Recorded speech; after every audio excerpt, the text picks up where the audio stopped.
partenza, poi vai via. For the start, only for the start.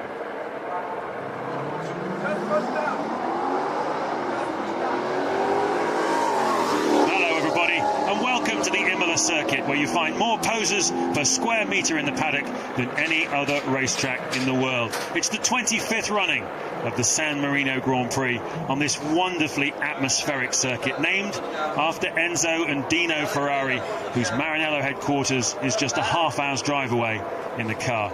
But I imagine that Maranello is going to be a bit of a gloomy place today, because despite coming here with a greatly improved chassis, engine and tyre package this weekend, both Ferrari drivers have had nightmares in qualifying. Michael Schumacher made a huge unforced error this morning in the second qualifying session. He lines up 13th on the grid, while teammate Rubens Barrichello could manage only 9th. So today is a day for the young pretenders to Schumacher's crown. There's Rubens Barrichello, as I mentioned, down in 9th place. But it's the young guns at the front that we will be paying our attention to, certainly to start with. Kimi Raikkonen, looking for his first win of the season. He starts on the front row of the grid in pole position with World Championship leader Fernando Alonso. There he is in the Renault alongside him. The feeling in the paddock after qualifying this morning is that Alonso has a little bit more fuel in his car, which is certainly going to be an advantage. If that is the case, he'll be able to run a lap or two longer in the first stint of the Grand Prix than Raikkonen. But Kimi seems to have the faster race car, particularly in the final stages of the Grand Prix. So it is impossible to call who is going to win this Grand Prix here this afternoon. And here's something else to think about.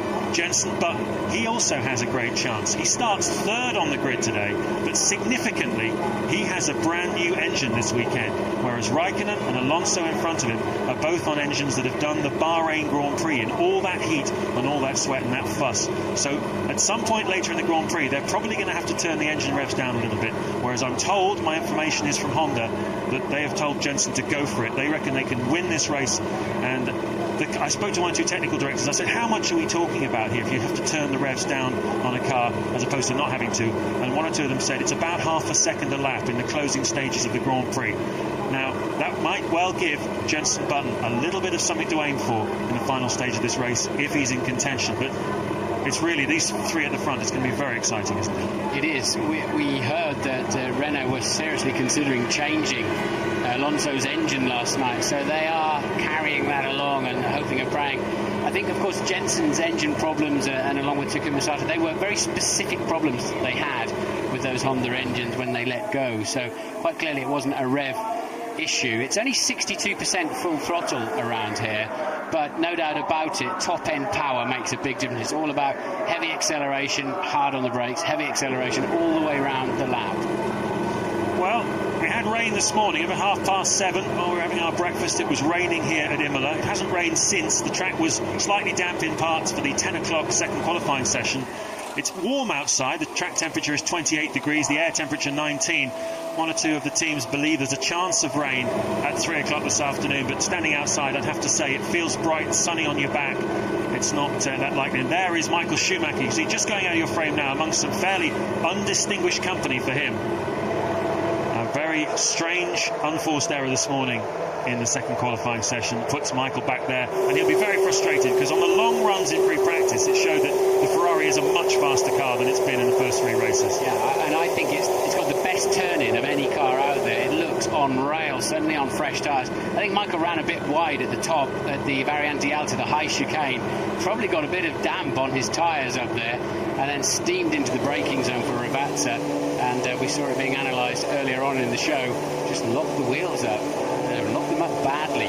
We're absolutely sure he's not been able to change that tyre. He was not allowed to put a fresh, brand new tyre on. If you do change a tyre, it's got to be one of similar or greater mileage. Otherwise, you're not allowed to change it unless it's absolutely unsafe.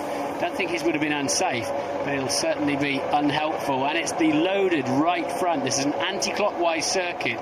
If you start to build understeer because you've got this flat spot on the tyre, it then just compounds up because understeer generates more understeer. We've got a Renault slowly off the line. Fisichella just getting away quite slowly, but is away in formation.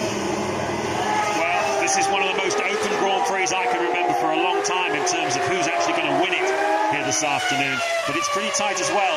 in the midfield section. There's lots of drivers within fractions of a second of each other throughout practice and both qualifying sessions. So the points paying positions today are going to be very, very hotly contested. The feeling amongst the team's strategists is that most people are going to do more or less the same sort of thing. First pit stops anytime between a lap 18 and about 24, that kind of region. We're expecting most of them to stop twice today. This race was won last year on a 3-stop strategy, but with the new rules for 2005, particularly on the tyres, then the two-race engine rule, that's pushed out a little bit now. We haven't yet had a 3-stop strategy this season. There's a look at the Constructors' Championship. Looking good for Renault. Toyota, the form team, coming into this Grand Prix, but it's not been a terrific weekend for them. They seem to have dropped off the pace a little bit. Their car doesn't really like this track. Jarno Trulli is going to line up 5th on the grid after a heroic effort in qualifying, but his teammate Ralf Schumacher down in 10th, and not expecting them to be contesting the victory. But nevertheless, they're here. 62 laps of this 3-mile-long Imola circuit then. A total of 189 miles. And at the end of it, will we have our first British winner for 2 years? Will Kimi Raikkonen have his first victory since Spa last year? Or will Fernando Alonso make it 3 in a row? I sort of imagine in 4 or 5 years' time talking about these guys we've got on the front row, the front 2 rows of the grid today. Can't you? They are very much the future of Grand Prix racing. Plus, I'm sure we're going to get some other hot shots coming along too in that period of time. But, right now, then, Raikkonen, Alonso, Button, and Webber taking up the first 4 grid slots. Coming in then, Raikkonen backing the pack up. He doesn't want to go and sit on the line with his tyres cooling and his engine beginning to boil. So you have to back the pack up and make sure they get on their grid slot as quickly as you can make them. We used to be timed and we had to do it in under 30 seconds, and that was much fairer for everybody. That one slipped away a little bit, but normally it's about 40 to 45 seconds now that you're waiting at the front of the grid, and that seems like an eternity. There with Trulli just sliding into 5th place. Mark Webber over to our right. Terrific effort by him in the Williams. No one really expected him to be that far up the grid. He did a great job in qualifying. Alex Wurz in the 2nd McLaren just behind Trulli on the grid. Juan Montoya is not here this weekend, still injured. Now you want to be on the left. The first left-hander is much shorter, of course. It goes immediately into a left-hand turn, this grid. And you definitely want to be on the inside and the left-hand side, therefore, down into the Tamburello chicane. And the lights go out. The San Marino Grand Prix will begin. Are you ready? Let's race! Oh, yellow flags at the back. Good start by Raikkonen. Button tucks in behind Alonso. Jarno Trulli's made a good start as well. Looks like he's up into 4th place, turning into the Tamburello for the first time. Last year, David Coulthard went straight on there, but nobody this year has made a mistake into turn 1. And Kimi Raikkonen has got the break from pole with Alonso right behind him. Button tucks in 3rd where he started. Trulli's made up a place. Sato looks like he's made up a place as well. And that means it was a poor start for Mark Webber, who is now attacking Sato, going around the outside of him into the Tosa bend. Webber keeps his foot in it. Sato, is he going to have to yield as they got the hill? The next corner is going to be a left-hander at Peratella. Sato stays there. Webber does go around the outside. Brave driving by Mark Webber. He's back up. Good stuff there. Takuma should not have let him have that one. He definitely had track position. It almost looked like it was about to be an aborted start there with the yellow flags waving and the light sequence not looking quite correct from what I could see. But quite clearly the drivers all saw it that way. But there were definitely yellow flags waving on the grid. But all cars are away. Raikkonen leads from Alonso, Button, Trulli, Sato, Webber, Wurz up to 7th, Villeneuve up to 8th. He's had an absolute flyer. Certainly has. It was difficult to see the start because that 62 lap graphic you can see in the middle of your screens was masking the lights, which is a bit of a problem, so I certainly couldn't see the lights going out. To rely on the cars moving, but we'll have another look at the restart, a replay of it hopefully, and see what those yellow flags were all about across the line at the end of lap 1. Kimi Räikkönen leads Alonso by 2 seconds. Button is third, Trulli is fourth, Webber is fifth, having passed Sato, who's down to sixth. Wirtz is seventh, Villeneuve eighth, Barrichello is ninth, where he started on the grid. 10th is Heidfeld, 11th Fisichella, Ralf Schumacher is 12th, Michael Schumacher is where he started in 13th place. But the big news in the Red Bull Racing camp is that the rookie in his first Grand Prix, Tonio Liuzzi, has jumped David Coulthard off the start line. He's up to 14th and Coulthard is down to 15th. Oh, what a first lap from Räikkönen, a full 2 seconds advantage. He's made another half second on the opening first sector of this lap. He's just romping off into the distance. And I think that'll be confirming to others who suspect that he's very light on fuel. But McLaren told me they're comfortable and confident with their fuel level. So maybe he's just absolutely on it, flying. Yeah, comfortable is a word you hear a lot from the lips of senior McLaren employees and management. And it can mean anything from we're sitting on a knife edge through to we've been too conservative here this weekend. We will find out when Räikkönen and Alonso and Button make their first stops, but it certainly looks the pace at the moment is pretty electric from Räikkönen. Alonso keeping in touch though, Button keeping in touch with Fernando Alonso at the end of the second lap. And remember, Button is good here. He finished second last year to Michael Schumacher, led the opening stint of the Grand Prix, and he started the race from pole position. This is one of the racetracks that he really loves, and he always goes well here. But a quick word for Trulli behind him. You can see holding on in fourth place. And as I was saying, it was a slow start to the weekend for Toyota. Not particularly happy with the car. Couldn't really find the grip in the slow and medium speed corners that they wanted. But on race day, Trulli is looking very racy. He's lapping the same pace as Button and Alonso in front of him. So 2.6 second gap then. Alonso now needs to close it straight down, and he's much faster than he had been in the first sector of this lap 3. He knows he cannot afford to let Räikkönen get a cushion like that. And Button, they're strung out quite quickly, aren't they? I think it's to do with the aerodynamics this year. The drivers are all complaining to a man how difficult it is. And yeah, there was waved yellow. Somebody didn't get away from the very back of the field. Don't know who that was, but clearly the light system was absolutely fine. You're right, Jan. We just couldn't see it underneath the graphics on the TV screen. And this is how Jarno Trulli made it past Mark Webber. Remember, Mark Webber said, I want to get to the inside straight away when he spoke to me on the grid, and he knew he had to do that because it's just so much shorter on the inside line. I think it was Felipe Massa who qualified a spectacular 8th this morning, but because of an engine change, you have to drop 10 places back on the grid.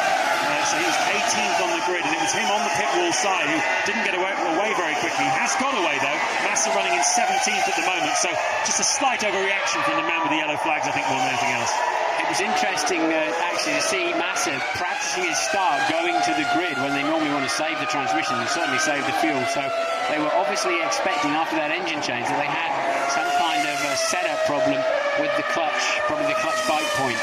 Well, we're looking at the race leader who's trying to build that lead, 2.7 seconds over Alonso at the end of the last lap.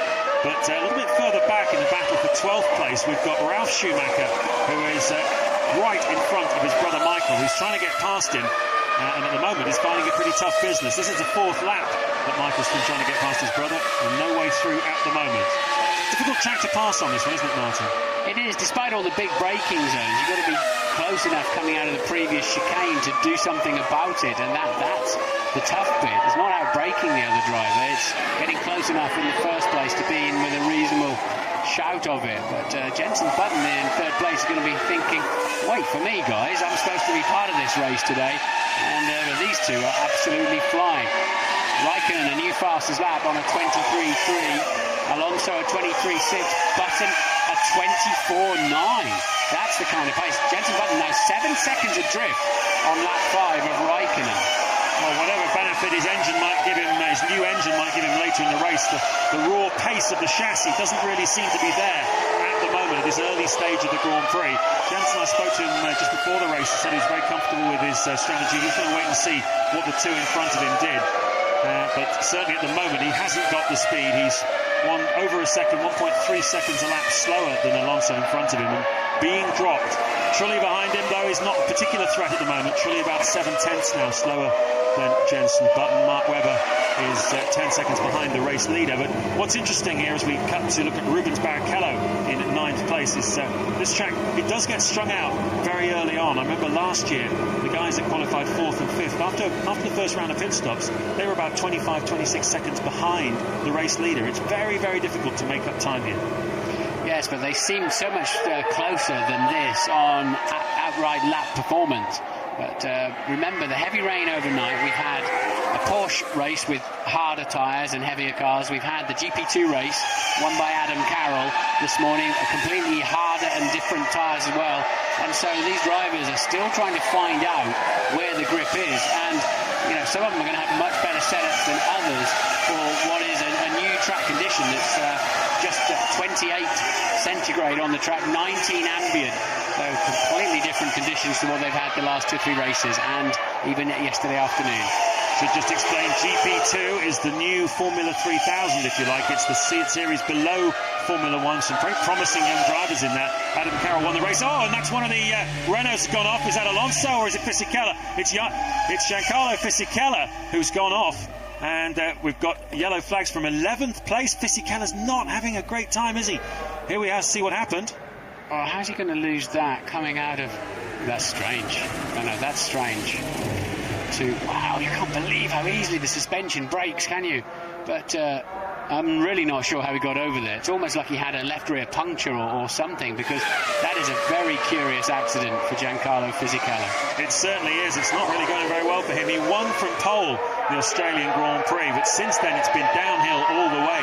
He's retired in Malaysia, retired in Bahrain, and here again, San Marino, he retires while his teammate leads the World Championship and is definitely getting the upper hand in the Renault squad at the moment. End of lap 6, just over 3 seconds to gap. Alonso pegged it on that last lap. That was his fastest lap of the race so far, and the first time in the race that he's been faster than Raikkonen on a single lap. Then Button is 3rd, still being dropped by about a second a lap.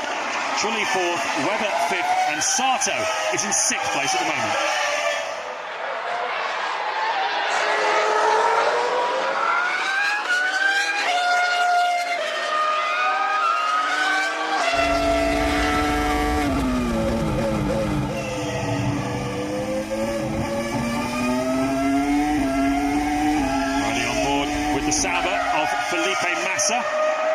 Down in 15th place after having to take that 10-place drop on the grid when he changed his engine on Friday night. There you can see David Coulthard just in front of him in 14th with Tonio Liuzzi, his teammate, making his Grand Prix debut just in front of Coulthard on the racetrack. So we didn't see how Liuzzi got Coulthard, but it's quite impressive for a young guy to take an experienced guy on his first Grand Prix to pass him. Yes, I don't think they'd have been caught up with Massa, because Massa was, with his 10-place drop for the engine change, was behind the pair of them. But we didn't see that far back down, did we, going into the first corner, just what was going on. It's not unusual, as you're all fumbling around at the back. You have to brake so early for turn 1 when you start in the second half of the field. Coulthard now having to start get defensive against Massa, and Massa's going to have a go up the inside, but you've got to be virtually alongside to outbrake somebody into Rivazza 1. Well, you can see Massa feels he has a quicker car than the Red Bull in front of him. We've got a few little scraps developing through the field. Webber and Sato are having a good ding-dong for 5th place. Sato's lapping, a pair of them lapping in the mid 1 minute 25s, whereas Jenson Button is in the low 1 minute 24. So you've got to believe that BAR of Sato's is a quicker car than it's being able to show at the moment. And obviously having to deal with Felipe Massa is costing Coulthard a little bit. Liuzzi just opening up 1.5 seconds over him on that last lap, the gap. It's a very dynamic start then for Kimi Raikkonen. Alonso saw him steal 2 seconds off him on that opening lap, and it's gone out to 3, but since it's gone out to 3, Alonso's been able to peg it, and this is lap 8 now.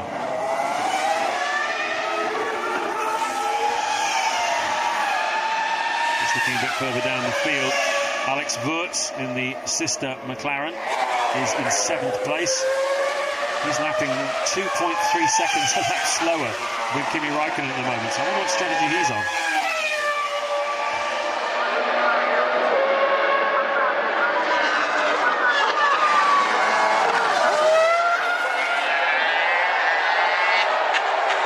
Lap 9 of the San Marino Grand Prix. You join us live, and it looks to me as though Kimi Raikkonen's got a problem. That's Fernando Alonso, who's just gone past him. Raikkonen set an electric pace off the start line. And, well, he was 2 seconds ahead at the end of lap 1. But Kimi Raikkonen, just as you rejoined us, suddenly started to slow down. Well, McLaren have managed to get both their cars to the finish of all 3 Grand Prix so far this season. The director is having a look at Alonso. We're not seeing what's going on with Raikkonen. I'd like to have a look at that because clearly he lost drive. We've also got a Minardi that's crawling down the pit straight. There is Raikkonen. Thank you, Mr. Director. So one of the Minardis is in trouble on the pit straight. But this is the big headline news. Kimi Raikkonen is in trouble after just 8 laps this Grand Prix. Here it is. No sign of any smoke, didn't go off the road, so you'd have to assume some kind of drive or transmission problem would be my first guess at what's going on with Raikkonen, but quite clearly losing a bundle of time. Ted, have you got any news for us? They are absolutely gutted down here at McLaren. They're going to try and clear a space in the garage, although they don't think Kimi's going to make it back here, but that's pole and a possible win out the window. They think it probably was the drive shafts, because he wasn't complaining of any problems on the radio to engineer Steve Hallam. Unlike Chris Keller, by the way, he was on the radio to his engineer. He clearly had a handling problem before his retirement. Well, he's dropping down the field. Everybody's just about past him now, and that's the Minardi. Frizaka out of the Grand Prix. That's a replay down the pit straight. He'll just put himself in at the end of the pit wall. And that's the debut for that new Minardi PS05. The guys at Faenza, just down the road here, Minardi's base, have worked very hard to get that new car ready for this Grand Prix. Only one of them still running then in the hands of Christian Albers. It's been a difficult weekend for Minardi to get the car stabilised, to try and get it out on the track with so little time to prepare it and no time to test it. But it's the first new Minardi for 3 years. That's in trouble. Not as much trouble as this one. Kimi Raikkonen, not for the first time, retires from the lead of a Grand Prix. And he's only got 7 World Championship points at the moment to Alonso's 26. Alonso is now leading this Grand Prix. Who would put money on him not winning it? And that means that Raikkonen's championship, like Michael Schumacher's championship, Schumacher is mired on just 2 points at the moment.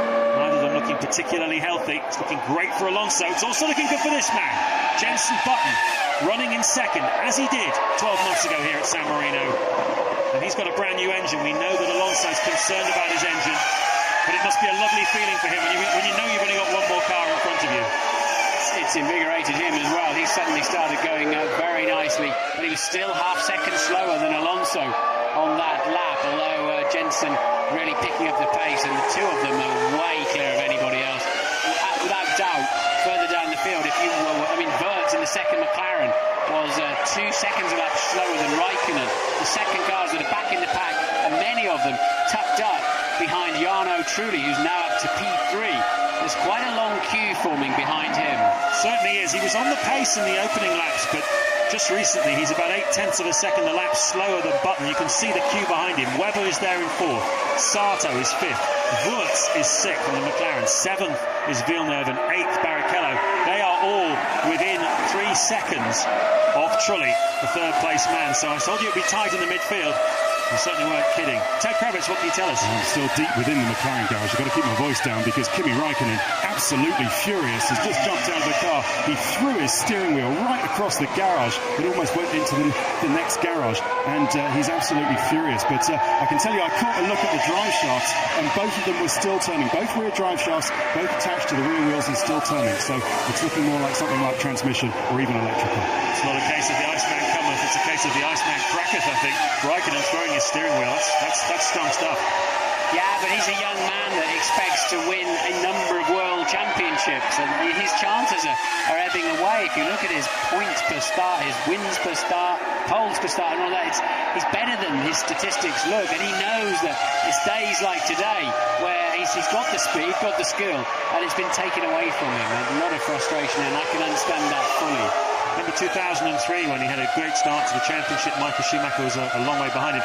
He put down the engine blowing up at the Nürburgring that year. Do you remember when he was leading the race? That was the reason why he believes he didn't win the World Championship in 2003. And who knows, he might well feel the same about today, because it was certainly looking very good for him before that failure. And the way the point system is now, with a 10, 8, 6, 5, 4, 3, 2, 1 for the top 8 positions, it heavily penalises did not finish DNF, doesn't it?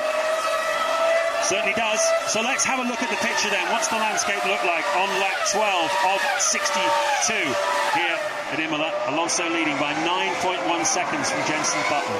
That last lap, a 23.3 for Alonso, a 23.9 for Jenson Button. So he's just building that lead steadily.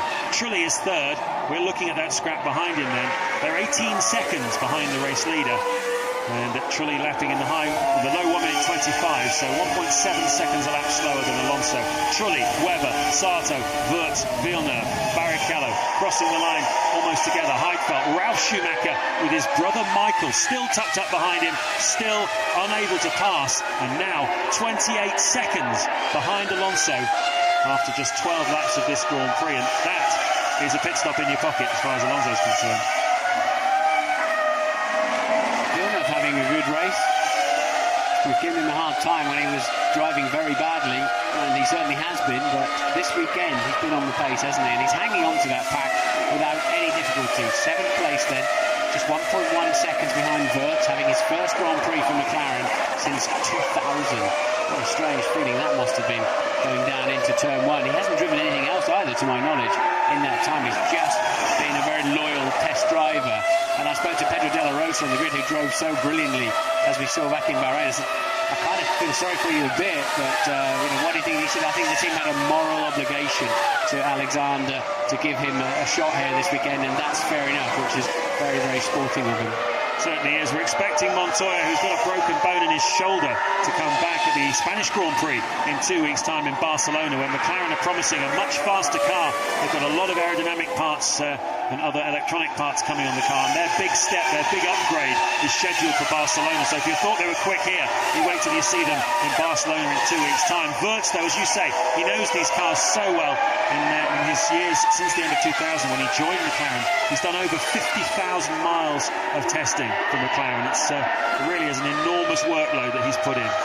Talking of Montoya, I wouldn't want to be hanging on to a Formula 1 car around Barcelona of all racetracks with a dodgy shoulder, so we'll have to wait and see if he makes it back. I bet there'll be some pain going on. Well, there certainly will, because apparently one of the problems is the bone's cracked. Healing that isn't so much a problem, but he's got the kind of muscle wastage because the shoulder has been immobilised for the last 3 weeks, so inevitably he's going to have to build the strength back up in that. And as you say, the G-forces in Barcelona are as high as anywhere, aren't they? Yeah, he's pretty rocky though, isn't he? He's a strong old boy, so of all the drivers, he's the one that would probably most get away with that. Certainly would. There's a very funny banner up here, actually, this corner where we are now, Variante Alti. You won't see it because it's just underneath the camera. It says, Montoya, see you in Wimbledon. Supposedly a tennis accident that sidelined the Colombian. There are some other theories about it in the paddock, but that's what he's saying. That's his story, and he's sticking to it. Right, are they 3-stopping or are they 2-stopping? What's going on in that pack now that Trulli is reversing into? They're all thinking, okay, right, I just hope I'm in 1 or 2 more laps faster than these guys. As Barrichello firmly joins the queue as well there now. He's thinking, right, I just hope I'm doing 1 or 2 more laps. I'll banzai that and I should get an advantage over at least the person in front of me and maybe a couple of these guys. Well, it's interesting because Takuma Sato jumped 4 places after the first qualifying session, and during the second session he went from 10th at the end of the first qualifying to 6th on the grid. There he is, Takuma Sato, and certainly the feeling is that you'd have to have taken a little bit of fuel out to achieve that, so he may well be the first of these guys we're looking at now to make his stop. He's stuck behind Mark Webber, who in turn is stuck behind Trulli, but it's a long game this, and Webber, spoke to him yesterday after qualifying, seemed pretty comfortable with the way things were going in his classic way that Mark is. He was asked by one of the journalists, what was it, about the Williams package, or what was it that made the difference today? And he goes, good driving, mate. He was giving me a bit of a slap on the grid, wasn't he? Because I blamed him for the incident in Malaysia, which I still do, by the way.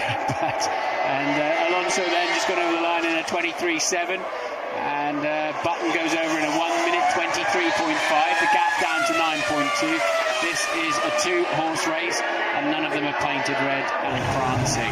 Ted has some news. I've just been into BAR. I'll tell you what, they're delighted with Button's pace. I mean, the last lap was half a second quicker than Alonso. This one, Alonso's pulled it back to 2 tenths, as you say, Martin. But they think he can close this 9.2 gap. They're very, very buoyant down here at BAR. Well, he's certainly in the race, and if he's got a good fuel load on board, but I'm pretty sure so does the Renault. But Jensen is not out of this race at all. He's got a fresh motor anyway. We think we know that Alonso might just be having to nurse his. Long way to go in this race, and tyre wear will become a factor by the end. Yes, this circuit is not as heavy on tyre wear as some others, but that means they'll just go softer on the compound and stretch the margin that way. It's a lot cooler here than it was in Malaysia or Bahrain as well. The Renault seemed to handle its tyres pretty well. Certainly Jenson Button is a very, very smooth driver, so if there's going to be a race where his smoothness will protect the tyres, this could well be it. Certainly it's game on as far as the win is concerned. It's still wide open at the front between Alonso and Button. We're riding on board with Mark Webber. We've just exited the Variante Alta, the high chicane. One of the Renault mechanics indicating that it's all a bit easy at the moment, but you wait and see, mate. There's a long way to go in this Grand Prix. There's your top 8. Barrichello into the points. Ferrari need to salvage something from this Grand Prix. At the moment, Barrichello's 6th in the World Championship with just 8 points. Michael Schumacher 14th with just 2 points. So they really need to get their championship started. They were banking on this being the race because on paper at least it looked like the most competitive Grand Prix for Ferrari of the season so far. It's just not happening for them. Michael's been about 7 tenths behind his brother. They're 10th and 11th, and just hasn't moved. Whether he's not got a great deal of interest this afternoon, or whether he's just into that, which I suspect more, into that turbulent air. What is that? Looks like a bit of Petronas Sauber to me that was upside down on the side of the road. So Massa has come in the pits. It is indeed, I suspect, Massa's had a go at Coulthard, and that's a bit of yes, his right front wing look. So I would think he had a nibble at Coulthard somewhere around the track. Bit of frustration there as well for Felipe Massa. Got a poor start, as we saw, having had to take the 10th-place drop on the grid. His day started quite well, and it's got steadily worse, despite qualifying 8th, then took the 10th-place drop down to 18th. Then he got a poor start. Now he's hit Coulthard. It's going to be one of those Keystone Cops afternoons for Felipe Massa, I feel. I didn't see it, but I'm being told that he was gesticulating to the Red Bull crew as he went past as well. So, oh, look at that. Ferrari are going to be first in for gas as well. Wow, that's surprising. May well be, because Michael is tucked up behind his brother Ralph. Now it's Rubens Barrichello. So that's interesting. Barrichello pits from 8th. They're just testing the tyres. You can see the man just running around the back there. They're not allowed to change them in 2005. They can just look at them, change the tyre pressures if they want. But I think McLaren and Kimi Raikkonen will tell you that adjusting tyre pressures in a pit stop is not always a good idea. You remember how his valve broke in Malaysia, putting him out of the Grand Prix when he looked certain to get 2nd place. Yet more in the catalogue of woes of Raikkonen, who has already retired from this Grand Prix. This is lap 18. They look like they were maybe just taking a temperature scan and collecting data. They've got some work to do, haven't they? No doubt about it, Bridgestone. But yeah, in there with a temperature probe. I can't believe it would be a shore hardness thing, or I'm trying to understand much more, or a tread depth. They should be able to work that one out in terms of the profile of the tyre wear and tyre degradation. So I can only assume they were looking for temperatures. Well, it's not all over yet for Barrichello and Michael Schumacher. They are now in the high-speed train, which is built up behind Jarno Trulli. The front two have broken away. Alonso's 8 seconds clear of Button, who on that last lap took another half second out of the Renault driver. So Button is eating into that margin. And but the gap behind them is 15 seconds to this one of Trulli. And just look at all these cars, all in a high-speed queue. Villeneuve's in there as well. Barrichello is a second behind Villeneuve. Heidfeld, Ralf Schumacher and Michael Schumacher. So whichever one of them blinks first pit stop-wise, then the rest are going to move forward. Mark Webber trying to get rid of a rip-off from his visor, so whether he's getting a bit of water or other fluids, he's probably fed up now. He's 19 laps into this race, and Trulli just beat him off the line, of course. And that's cost him dearly. Well, I mentioned that Toyota with a form team coming into this Grand Prix. Barrichello pits again. There then is Massa and DC down at Rivazza 1. Well, I said earlier on, you've got to be at least alongside if you're going to have a go down then. It didn't look like he was. Rubens Barrichello is going to retire from the Grand Prix. Wow, we really thought this Ferrari was going to be better this weekend, didn't we? And that just leaves Michael in the hunt then. He's currently 10th now. It's interesting, we saw Barrichello having problems, reliability issues with the gearbox in Bahrain on this new Ferrari. That was its debut. This is only its second Grand Prix. They've done over 5,000 miles of testing since Bahrain with Ferrari, looking for reliability and performance as well. It looked like they'd found certainly the performance, but I hear a whisper that Barrichello had to change his gearbox, which has been the Achilles heel of this car. On Friday, they kept it quiet. It certainly wasn't announced by Ferrari that they'd done that. One of my Italian colleagues told me that. And so it seems as though all is not well with this Ferrari in terms of reliability, and it's been their benchmark for so many years now. Right, the race is starting to come alive. Button is closing the gap to Fernando Alonso, down to 8.6 seconds. Button's just set the fastest first sector time of anybody so far in the previous 19 laps of this Grand Prix. And then third, all the way through to 7th, with Villeneuve absolutely nip and tuck, and they'll be waiting for either a driver error or for the pit stops. Well, we're certainly getting into the pit stop window now. We saw Barrichello come in for fuel. Not sure whether that was scheduled or we were just checking something, but certainly the second time was for retirement. We are into the pit stop window anytime between now and about lap 24, 25. Few just spots there on the camera lens. I wonder if that's a little bit of moisture coming out of Trulli's car or a little moisture in the air. Well, we did say, didn't we, that Mark was busy trying to clean his visor, so maybe they're just putting a little bit of water out the back. And Button just done a new fastest lap of the race at 23.1, and it only took another 10th out of Alonso, but he's pushing hard now. I hope that's not a sign he's about to make his pit stop. Well, it might well be, but it's certainly a sign that he intends to push Alonso here this afternoon. Remember, off the line he was third, Alonso second, and Raikkonen first in the opening exchanges. And he let them get away from him a little bit. Now he's trying to close the gap down again. But as I said at the top, he has got a brand new Honda engine in this car because he retired from the last Grand Prix, and that means he can take a new engine for this one. Whereas Alonso, who won the last Grand Prix in Bahrain, has to use the same engine again. And that may well end up being telling towards the end of the race. It means that Honda can turn the wick up, maximum attack, maximum power for Jensen. They want race wins this season. They're not particularly bothered where they finish in the World Championship. They want to win some races, and I think they're targeting this one as a possible. 8 cars then are within 6 seconds of Jarno Trulli, and Button's on an absolute flyer out there. He's currently 0.8 of a second faster halfway around this lap than Alonso, and Louise has found the Renault driver, Carlo Fisichella. Carlo, that didn't look to us like a mistake on your part. Looked like it was more some kind of issue with the car. Is that right? Yeah, honestly, we are now investigated to find what happened. I was behind Ifield. I completely lost the control of the car. There is something wrong. I don't know what happened. I'm really disappointed. Another bad weekend. This is the third race without score points for the championship.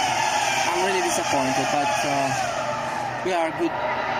We have a good package, and I can do well for the next one. Yeah. Great racing here between Sato and Webber. Sato pinches 4th place off Mark Webber. Looked like Webber came back at him. And look at Wirtz. He's trying to find his way through, and so is Jacques Villeneuve. 5th, 6th, 7th all together, trying to take advantage of Sato's boldness. Pit stops coming up. Track position vital. The lead is down to 7.3 seconds, and Button on another flyer, already half second up on this lap. But we're watching this amazing scrap. I suspect Webber made a slight error coming out of the final corner, and that gave Sato the run he needed. And really, I thought Mark would be the one most likely to overtake. There he goes, Sato really in the perfect slipstream. Maybe he just turned his revs up a little bit, and the braking line into the corner. Mark tried to go back around the outside, but he knew there was no hope of that and came under further pressure himself. Sato then moves beautifully up to 4th place. Button does another new fastest lap of the Grand Prix. That is a replay, I believe, of that incident, and Webber then coming under extreme pressure from Wirtz. overtake Button as Trulli dives into the pits, and so does Webber. Sato released. They haven't overtake Button on the BAR Honda, so Sato obviously using a few more revs there just down the straight to get that slipstream on the Williams, who couldn't defend it. Webber pits, so does Trulli. Webber would dearly like to get back out in front of Trulli here. It's a pit stop race for the mechanics. How much fuel's going in? Watch out for Webber coming over the right shoulder of these mechanics. Not quite, not a quarter of a second faster on the pit stop for Williams, and that's a sinking feeling you can hear from Mark Webber as he looks at the back of that Toyota wing one more time. Sato, remember, has been released. It's a BAR 2-3 here at Imola. Yet to score a World Championship point in 2005, but they're running second and third, Button and Sato. And Ralf Schumacher has pitted as well. That's released Michael Schumacher, so watch out for his lap times in the next few laps as the race leader comes into the pits. This is where Button must attack now. He must attack. Yes, he's too far behind to make the difference, but the good news is that Button has gone at least as far as Alonso, which means he's at least as fast as him. So Button then, does he pit on this lap? Alonso, he's continued, so he had even more fuel on board. Great news, we've got a race on our hands. We certainly have. The last lap not brilliant from Jensen, unfortunately. A 1:23.4, so about 7 or 8 tenths slower than those record-breaking laps he was doing just in the run-up to that. This needs to be a good one, though, from Jensen. Sato pits. BAR mechanics ready for Takuma Sato. In he comes from third place then.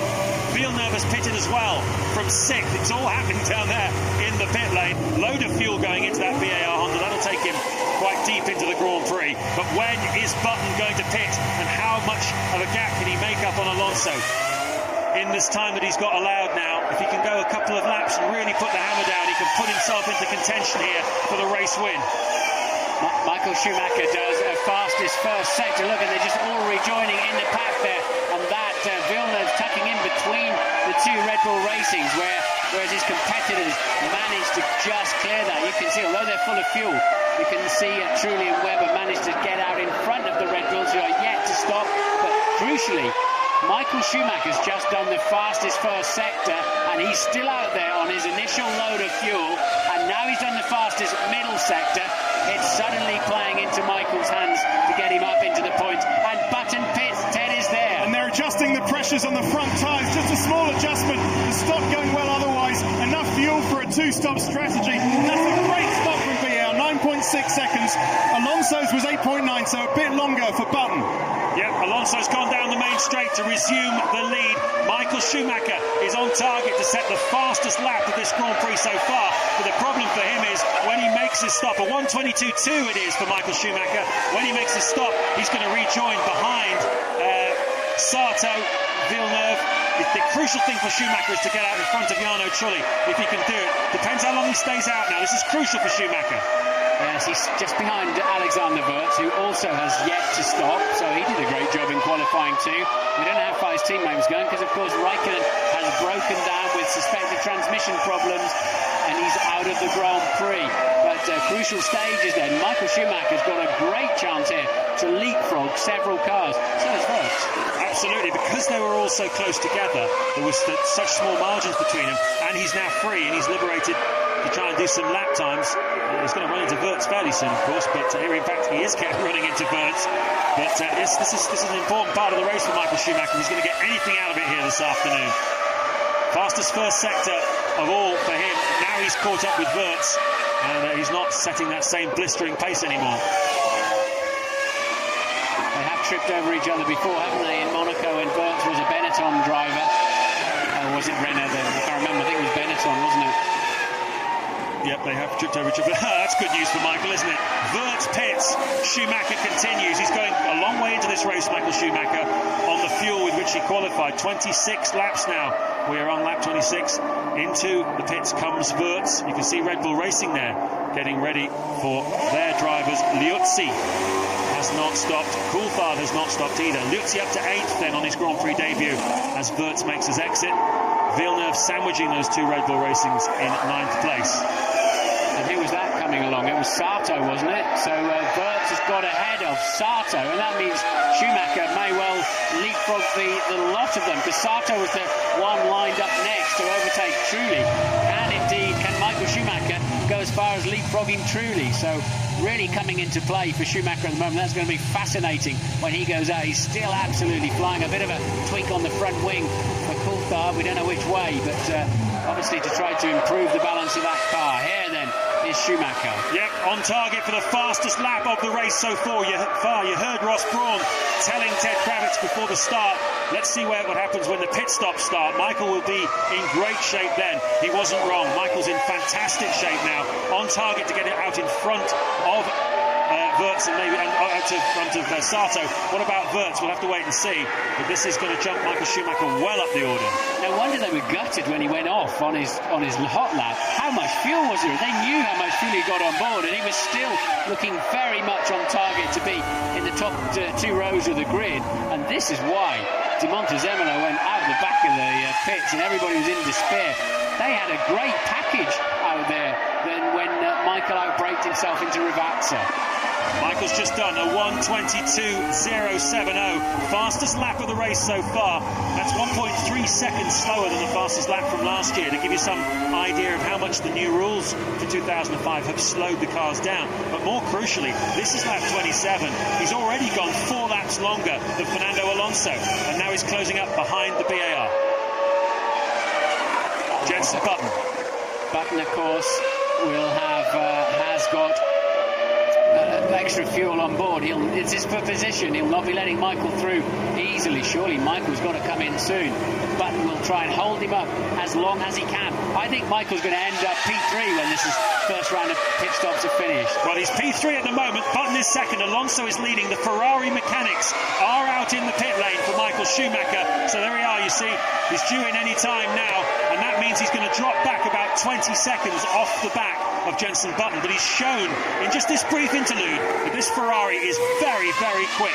Rotten luck in qualifying. A mistake by him has really cost him here today. I would imagine they brought him in even if it wasn't the right moment, even if he could have gone another lap or two, because quite clearly he was going to lose time behind Button. He's not really racing Jenson Button.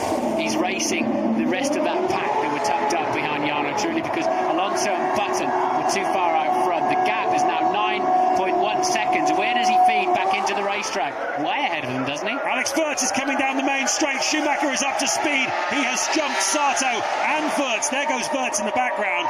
So that was a super stop, a super stint by Michael Schumacher. And Trulli's behind Sato anyway, so Michael Schumacher does come out in a net third place, and so does Alexander Wirtz into fourth. So that's an incredible moment for Michael Schumacher. The Tifosi love it. Let me explain to you what happened here. He's just gone from 12th to 3rd by staying longer on the fuel. It's really worked for Michael Schumacher, and he's now on the rampage here at Imola. Alonso leads, Button is second, Michael Schumacher is third, and it's game on at Imola.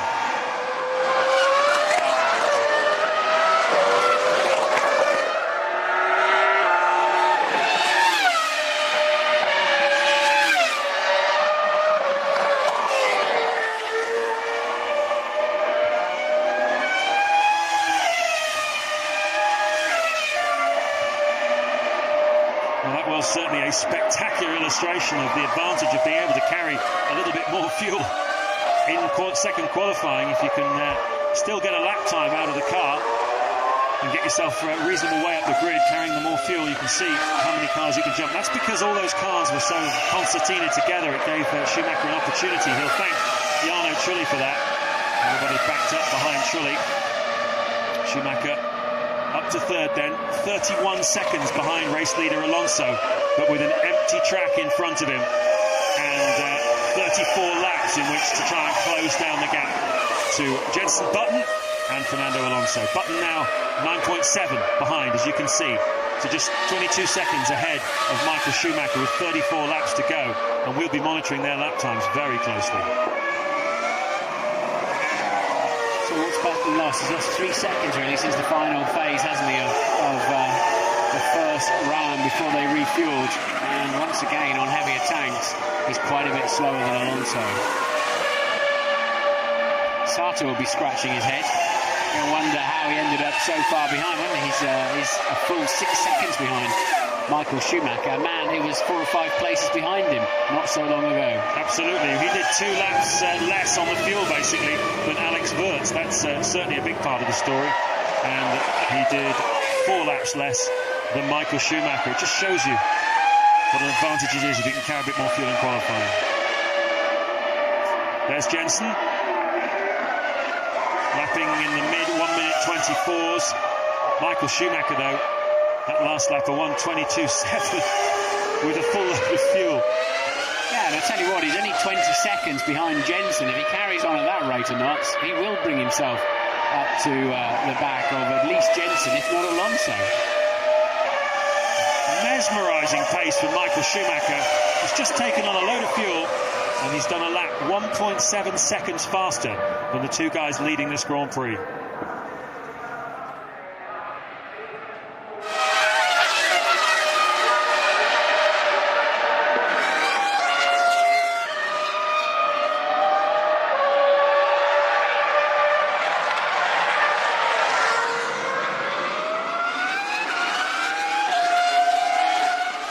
Approaching half distance in this 25th San Marino Grand Prix, and Michael Schumacher, he's won it 6 times already, looking for a 7th win. It was a tall order after he qualified down in 13th place, but as a result of brilliant pit strategy, he stayed out longer than most of his rivals and has gone from 12th up into 3rd place. He's got an empty track in front of him, and at the moment his last lap was a 1:22.7 with a full load of fuel in the car. As we can see, Webber there just running wide on the exit of Variante Alta, and he is bearing down on Jenson Button at a huge rate of knots. At this rate, he will catch Button. It's going to be extraordinarily close at the end of this Grand Prix. Alonso leading Button by 10 seconds. 18 seconds behind Button at the moment is Michael Schumacher. That gap is evaporating here at Imola. This is for position. This is Villeneuve passing Webber. Webber makes a mistake. He look on the way in. He just hangs on to the car, and Villeneuve takes over 7th place. Well, when Michael was about to make his pit stop, I said he was tucked up behind Button. They'll pull him in early. He's not really racing Button and Alonso. They're so far ahead. Well, we need to change that, because the pace he's got, and we saw he put 9.5 seconds worth of fuel in a pit stop, which is every bit as much as anybody else. At this rate of knots, Michael Schumacher will come up and challenge definitely Button and maybe even Alonso at that kind of pace. That's unbelievable speed. 1:22.6 with a full load of fuel when Alonso's lapping in the low 1:24s.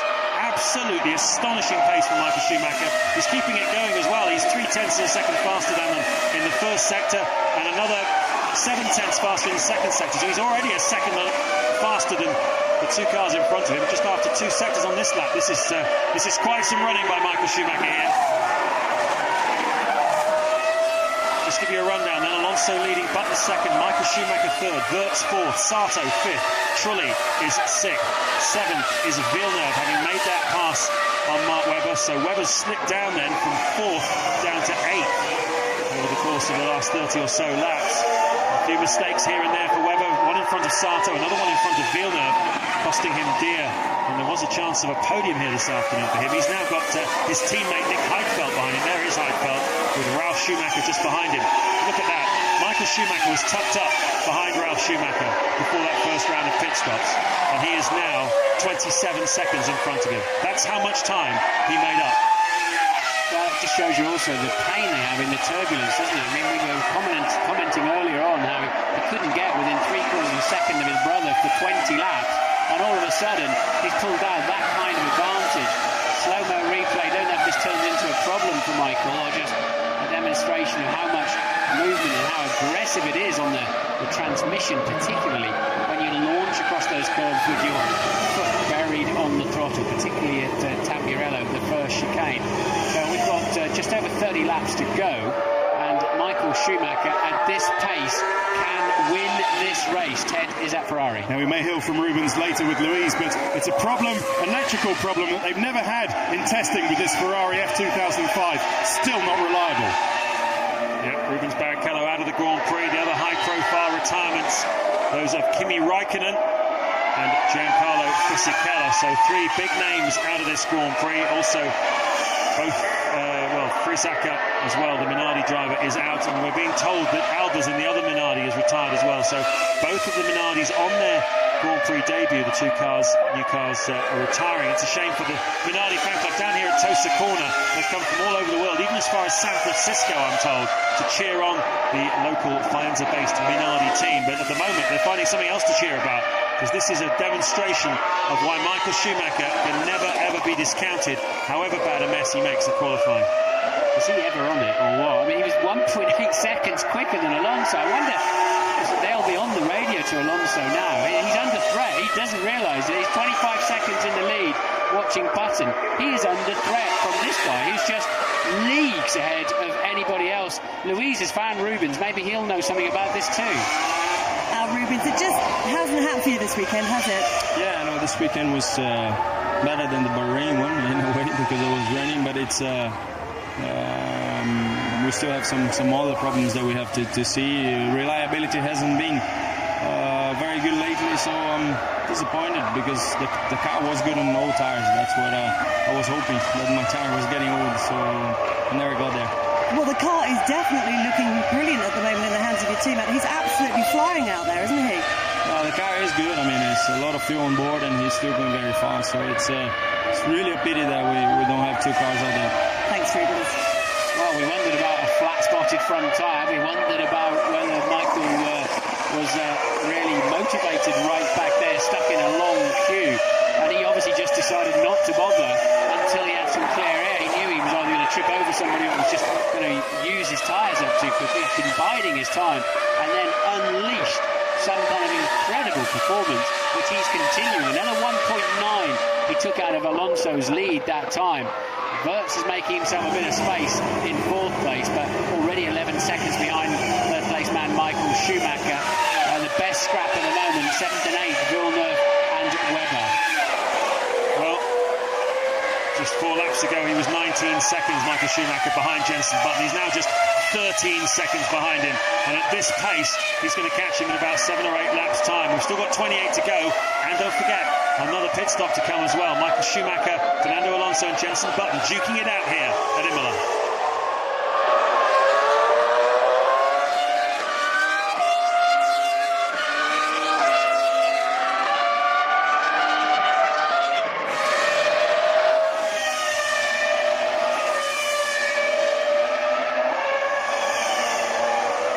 We saw some fairly tasty lap times from Schumacher on the long runs in free practice, but nothing that suggested that he had 2 seconds a lap in his pocket over the World Championship leader. Absolutely incredible. That's a fact. I mean, the car's looked good, hasn't it? It's looked on rails from time to time, but not so much on the longer runs, and certainly hasn't looked 2 seconds a lap quicker than anything else. And remember, he wanted to change his right front tyre, didn't he, after possibly flat spotting it, that lock-up in qualifying and down into the Rivazza. So the FIA not allowing him to change his tyre going into this race. So I don't know if he's getting any vibrations. If he is, they're certainly not slowing him down. Schumacher, half a second per sector at least faster than the 2 cars in front of him.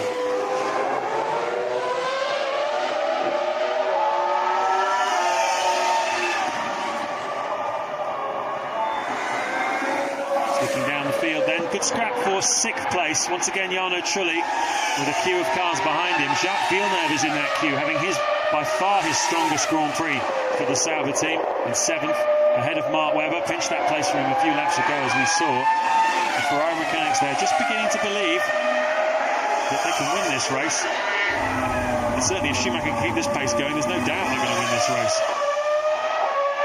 Heidfeld 9th, Ralf Schumacher 10th, Liuzzi 11th. 3 seconds ahead of David Coulthard on that last lap, 3/10 faster than his teammate. So they're playing the long game here this afternoon, just waiting to see who retires from in front of them, because the Red Bull Racing really don't have the pace here this weekend.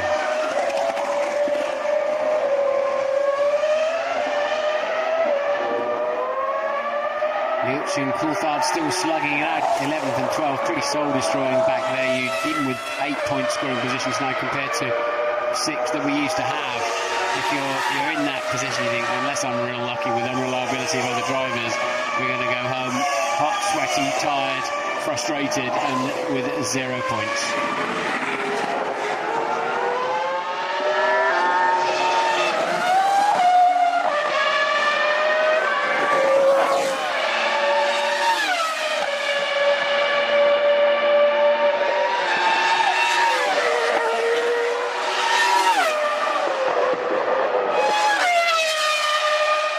26 laps to go here at Imola, and Michael Schumacher is on the rampage.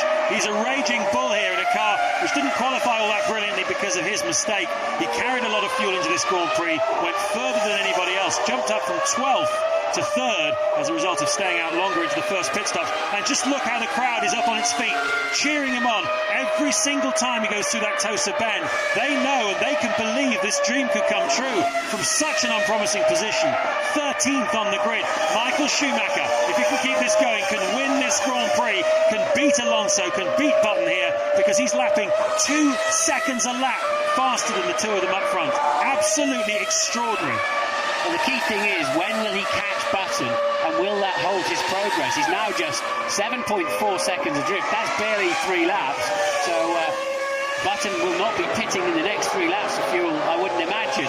Got a bit longer than that to run. And what have we got here? Is this Massa, I think, having his second Massa and DC for the second time today down into Rivazza 1. The last time Massa lost his nose, this time he just barges Coulthard out of the way and says that's not the first time we've made contact in this corner today. So Massa also pushing, but you've got to assume that Button and Alonso are now fully aware that they're being caught, and therefore that they don't have an answer to Michael Schumacher. And he's got 16 seconds now away from the lead. At the moment, that's just 8 laps, and he'll be there. Absolutely, he's cut 12 seconds out of Jenson Button's lead in the last 7 laps, so he's absolutely flying. Button has responded though, he's doing the best he can. He was 6/10 faster than Alonso on that last lap, Jenson, at 1:23.8, but that's still 1.2 seconds slower than Michael Schumacher. Button is pushing as hard as he possibly can. There is also the question mark about the longevity of the Bridgestone tyres. We've got both Alonso and Button at the front using the Michelin tyre, which has shown no problems particularly over Grand Prix distances so far this season, but the Bridgestones were looking very, very worn on Rubens Barrichello's car at the end of Bahrain. Here, they've done an awful lot of work for this weekend, and they don't say that there are any concerns about tyre durability, but it still is definitely a question mark. Ted Kravitz, what can you tell us? Well, they're not overly concerned down here at BAR. Jenson came on the radio a few laps ago and just asked who was behind him. They told him it was Michael, and I think the feeling is they think Button has the pace to challenge Alonso. They're not playing a defensive game here. Well, the big scary red monster's behind him, and it's now only 5.3 seconds behind him, albeit tucked up behind the Jordan at the moment. Michael has got easily the pace at this rate to dispose of Jenson and Alonso too, and his tyres don't exactly look like they're if you get a close-up shot, the grooves are still very, very visible. Look, you can see from this shot now, you look at the grooves on his rear tyres in particular. Lap, as we said in some piece we did earlier in the weekend, is it's not going around corners that particularly wears your tyres, it's sliding around. If your car's working, it doesn't slide. Certainly doesn't. Just 5 seconds now, the margin then between Jenson Button and Michael Schumacher. If Button is unconcerned by the progress of Michael Schumacher, he needs to start worrying pretty fast. There you can see the grooves. It was pretty tiny, those tyres. And remember, as we heard at the beginning of this Grand Prix, Ferrari wanted to change the right front tyre of Michael Schumacher. He had that lock-up this morning in the second qualifying session. They weren't allowed to. Doesn't seem to be slowing him down too much, does it? If I was Jenson now, I'd be feeling like those horrible nightmares you have when you're running down the never-ending tunnel with something relentlessly catching you up. And look, he's going to be in sight, and that'll give him an extra impetus. He'll turn the corner, and look, there he is. That's Button in front of you. And Jenson has responded, is still catching Alonso. The gap down to 9.1 seconds now, but 4.6 seconds behind was Michael Schumacher. 3-4 more laps then, and he's going to be right up. And that could actually be quite crucial now for me, is how long he spends behind or takes to pass Button before Button pits. And you've got to assume Button will have to refuel before Michael Schumacher. Button pitted on lap 24 of this race. Schumacher went to lap 27, and we think they put the similar amount of fuel in, if not even more, in the Ferrari at that stop. Yeah, it's going to be about 5 laps possibly that Michael Schumacher has clear once if he gets up behind Button before he has to make his own stop. And those laps will be very, very important for Fernando Alonso. That's the time when he's got to consolidate his lead. At the moment, Button is still nibbling away at it. He's got it down to 9.1 seconds, Jenson Button, so he is definitely pushing as hard as he can. Alonso is measuring the situation, but he needs Button to do him a bit of a favour here, because if he's going to retain his lead after the second round of stops, he needs a healthy margin over Michael Schumacher, who clearly has the faster car here this afternoon. Ragged edge stuff on a green and slightly unknown racetrack. Some great skill unfolding in front of our very eyes. Michael cranks the wheel over and is now just 2.8 seconds behind. Took a second, 0.8 out of Jenson on that last lap, and you have to assume Jenson doesn't have an answer. You have to. It's far too much to be giving away.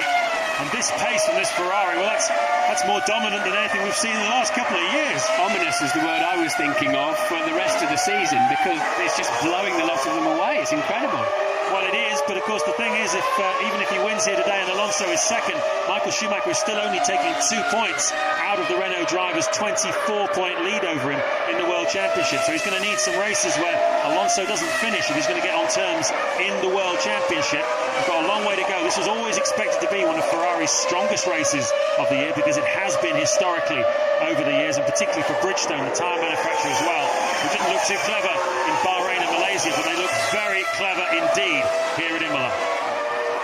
Well, if he wins this race, it's got to be right up there with his wet win in Barcelona, or his win stuck in fifth gear in Barcelona, and some of the many other Grand Prix he's won. But this would be quite something exceptional for Michael Schumacher.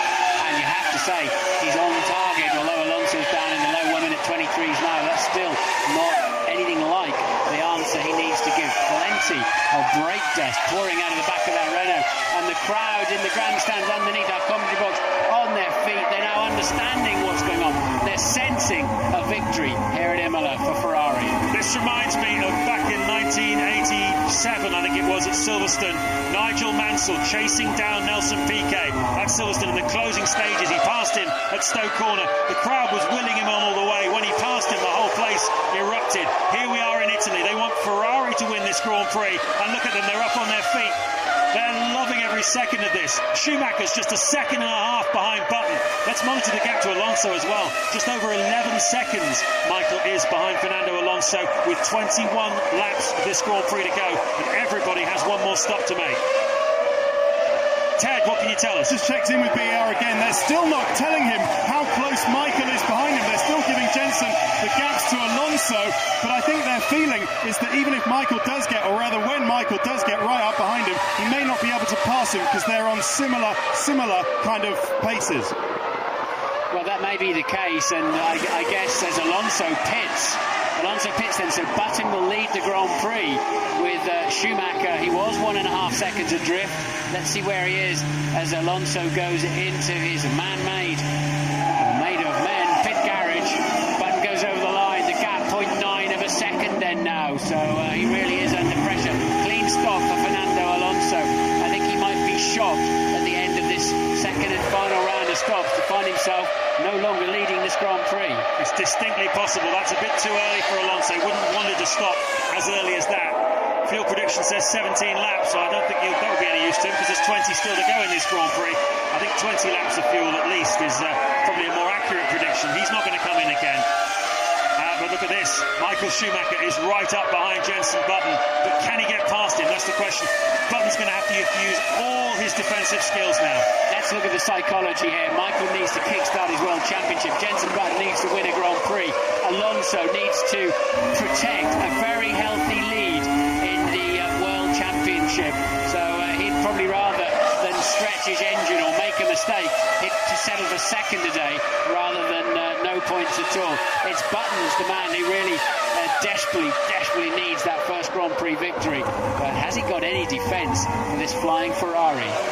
Well, I wonder whether Alonso's was a slightly defensive stop as well. It seemed that he's thinking about track position. He wants to get into this final stint, get the rhythm going. And he knows that Schumacher is going to get held up for a while behind Jenson Button.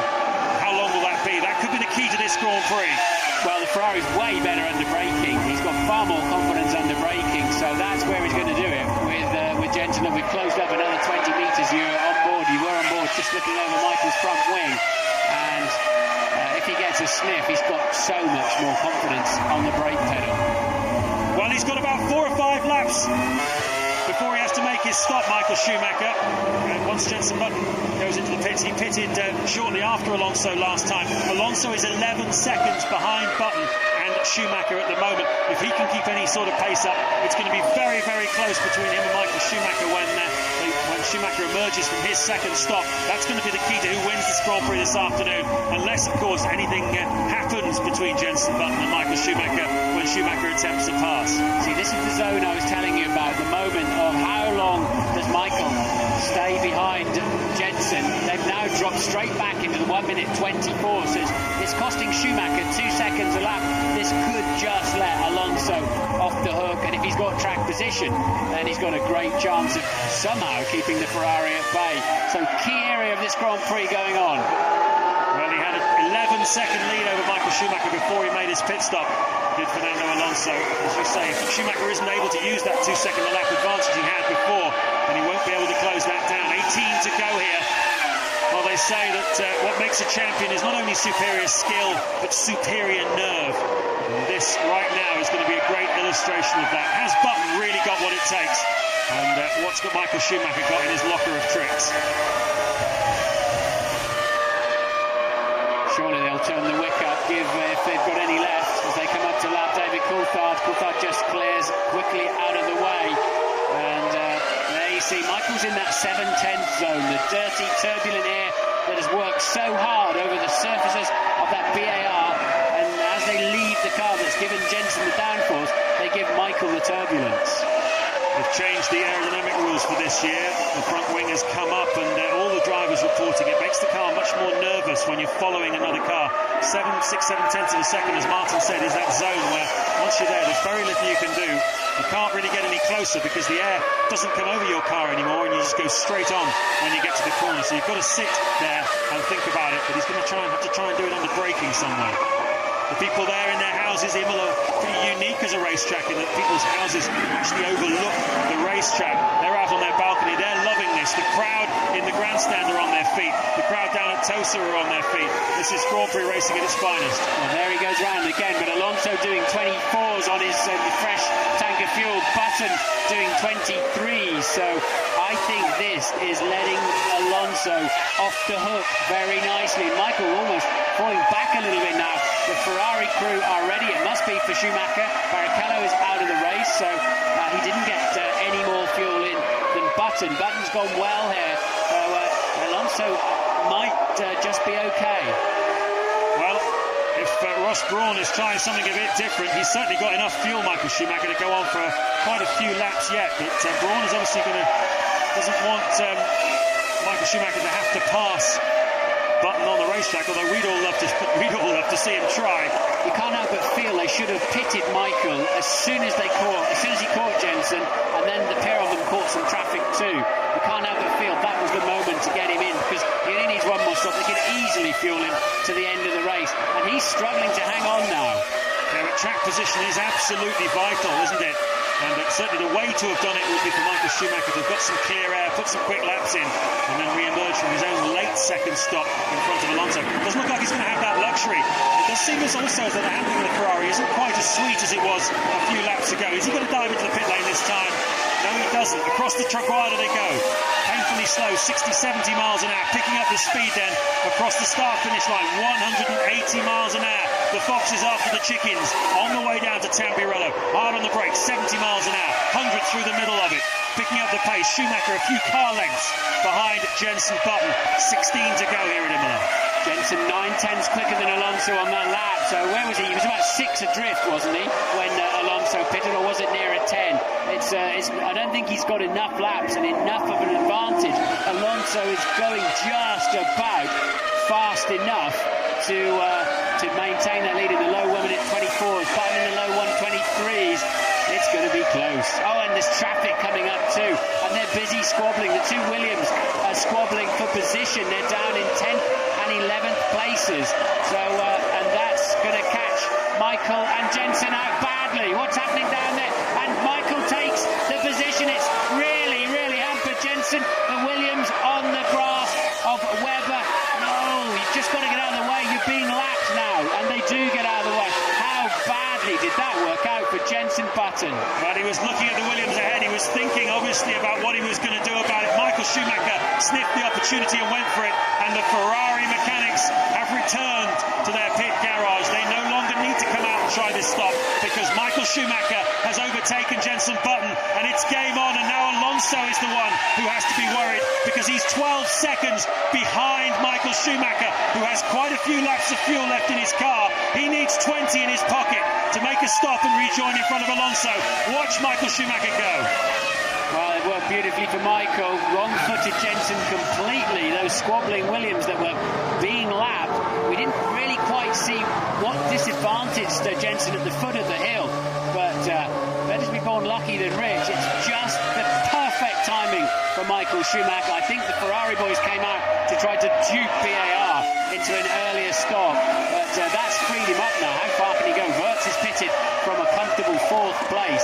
And I'm expecting now some firework lap times from Michael Schumacher. Interestingly, he was still quicker than Alonso, even passing Button and navigating his way around the two Williams. 47 laps into the fourth Grand Prix of 2005, and for the first time this season, Michael Schumacher leads a Formula One Grand Prix. An amazing statistic that tells you the story of how difficult this season has been so far for Schumacher and Ferrari. But now he's got 15 laps to make the difference and to try and win his 7th San Marino Grand Prix, a track that he really can call his own, I think. 21.8, a 1 minute, 21.8 seconds. Button pits from second place. How unfortunate that he caught those back markers. And now that's released Schumacher to have a real go at Alonso. And he's got a chance. Schumacher's got a great chance to win this Grand Prix. Alonso can only manage a 124.3. So that means Schumacher 2.5 seconds quicker on that lap alone. It all boils down to how much more fuel he's got in the car. If he can do another 3 or 4 laps, he's going to have enough in his pocket to do it at this kind of pace. Amazing run from Michael Schumacher. We'll see the rest of it in a moment.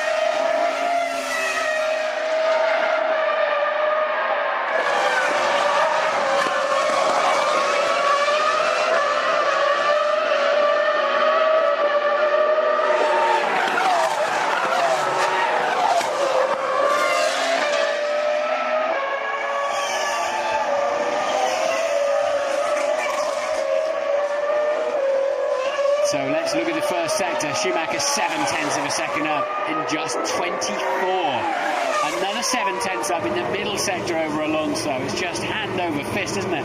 More traffic coming up. They should clear the way quickly. And Michael Schumacher pits. Schumacher in the pits. Then this is the crucial stage. Has he done enough to get ahead of Fernando Alonso? Well, I don't think he has. He was 14.5 seconds ahead at the end of the last lap. He may have taken a couple of seconds out of him. Alonso comes down to the Traguardo. He comes across the start-finish line. He might have done it, Michael Schumacher.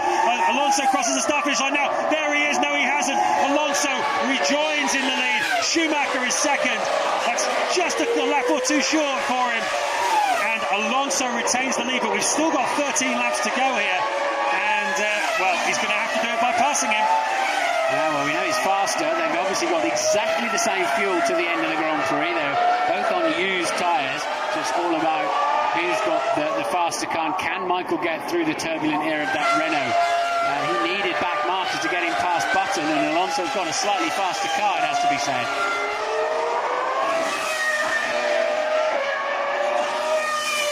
Certainly a very good performance by both of them. Alonso's really going to have his work cut out here. But we are now into the final part of this Grand Prix, and how are these tyres going to hold up on both cars? What about the engines? Alonso's engine on its second Grand Prix. Michael Schumacher retired from Bahrain and has a new engine in the back of this Ferrari. That could be a crucial aspect of it as well.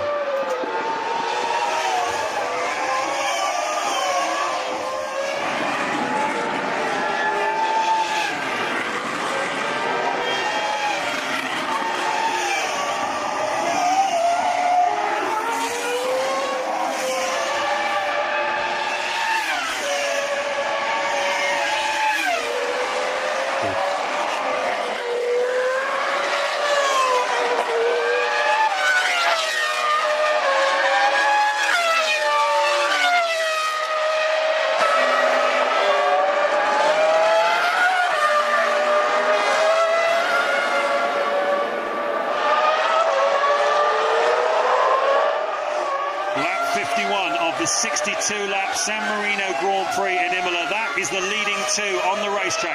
Fernando Alonso first, Michael Schumacher in second place. And this is how it happened. Michael Schumacher making a pit stop a little earlier than many people had predicted. He didn't have the time on the racetrack then in order to put in the storming laps that we expected. It was a tidy enough stop from Schumacher, but you can see that as he came down the pit lane, look at the right of your screens, that's Fernando Alonso, and he was able to retake the lead, Schumacher tucking in behind him. So Schumacher is in front of Button. He's a long way in front of Button, 11 seconds, but he's got Fernando Alonso to contend with. World Championship leader, 24 points ahead of him in the World Championship. Schumacher said going into this weekend, I've got nothing to lose, I have to go for it.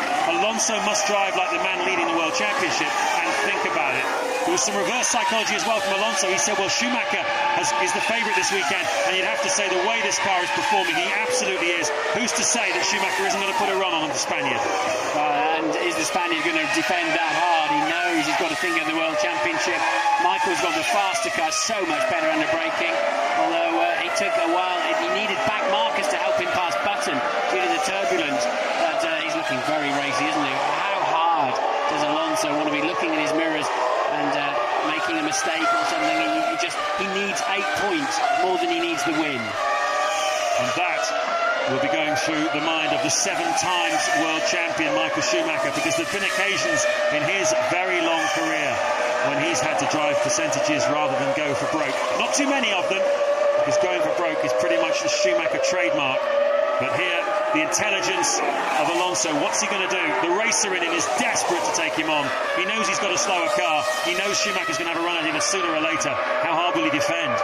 Trying to see where it's most likely to be. I mean, Alonso looks quite good in the top chicane as long as he doesn't make a mistake. Button's now a dozen seconds behind this squabble, and it looks like Michael is much later on the brakes down into Ribatza, but that's risky.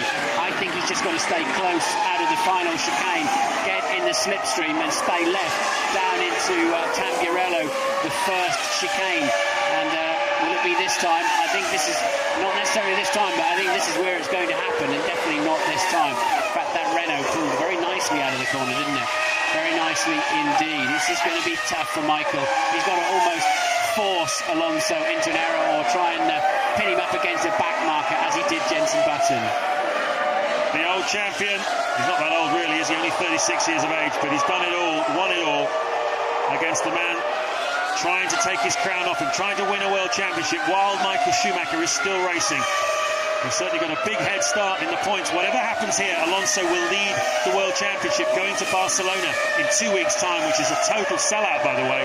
The Spanish fans really embracing Formula One now that they've got a man at the forefront of it. So whatever happens here, Alonso will be leading. But it's old versus new out on the racetrack here. Schumacher just observing what the young guy's doing. I tell you what, that Renault, just like last year, has got great torque and good traction control, and he's pulling 10 metres out of Michael, a car length and a half out of the slower corners, and Michael then grabbing it all back under braking.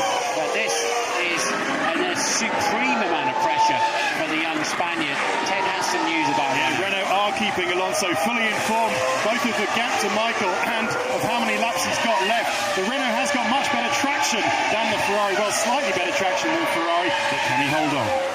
Well, you can see, this is the corner Martin's been talking about. You need to stay over the right for the best line, but you need to also stay to the left for the defensive line. At the moment, Alonso doesn't feel he needs to do that. Schumacher not close enough to him out of the Traguardo. This is where Schumacher really closes up on him. Yeah, and maybe I'm now beginning to think, given the talk of that Renault, that into Tozer's Michael's best shot with a big dive up the inside of this hairpin. But once again, the talk of the Renault, that now looks like Michael's strongest suit, doesn't it? Because he can't match the Renault's torque and traction. And Alonso going very, very conservative on the way in and very protective. And that's given Michael the run down the outside, but there's no way through there. But Fernando just got a little bit overprotective and really scuppered his exit speed out of Piratella.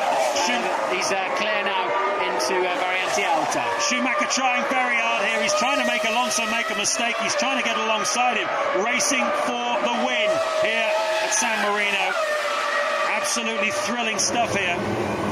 Clearly Schumacher has the faster car on the day. Renault will go away from this Grand Prix and look at the developments they need to bring onto the car, because this Ferrari looks immensely quick, and if he can carry on going at this sort of speed, who knows, he might well win the World Championship, Michael Schumacher, this year. Everybody needs to respond to what they've seen here today, because this Ferrari is incredibly fast. But what about Schumacher this time on the way down to Tamburello? Is he thinking, as Martin is, that Tosa will be the place to do it? The 60-mile-an-hour left-handed Tosa corner. Well, they've now dropped into the 125s. That's how defensive Fernando Alonso feels he needs to go to keep Michael away in the braking zones and just to out-accelerate him. But this is where Schumacher is really fast. But the camera angle foreshortens the gap there. But I wouldn't be at all surprised to see Michael have a real stab up the inside there. And this time Alonso does not need to look in his mirrors. He can take the normal line. But his car's not good on the way into Piratella either. Just 8 laps to go here at San Marino. Who's going to win this Grand Prix? We said it was wide open going into it. It's certainly between these two now. Jenson Button's been dropped. He's 10 seconds behind this scrap that we are thoroughly enjoying here at Imola. Now, Liuzzi might come into the picture. He's the next back marker they're going to catch. He's a few seconds up the road, but they will catch him in the not-too-distant future. Let's hope he doesn't play a part in the outcome of this Grand Prix on his Grand Prix debut. There he is, flashing across the bottom of the frame. Hope he keeps well and truly out of the way. This will be the end of the lap, and it'll be just 7 to go. And Michael Schumacher, is he going to try it or isn't he? You can't believe he won't try it. He's just got to get a sniff first, though, hasn't he, really? And he's so much faster. And both again in the 24s, so that's 2 seconds a lap Michael's losing in, with basically Fernando Alonso's way. All Alonso's got to do is make sure he doesn't outbrake himself anywhere, doesn't make that critical error on the way into the corner, because Michael hasn't got enough torque and traction to out-accelerate him. But here we go then, down, he's closer than ever down into Tosa, but not close enough. Nobody is in their seats here at Imola. Everybody is standing up down at Tosa in the grandstands below us as well. Absolutely thrilled by this battle. The cheering, the air horns are going. They're loving every moment of this. Just 7 to go for Alonso. I feel like Chinese water torture to him. Can he get it to the finish in front of the great champion? You have to think that Fernando will jump out of the way if Michael sends him a bit of a chancy one. But he's just making sure Michael doesn't get close enough.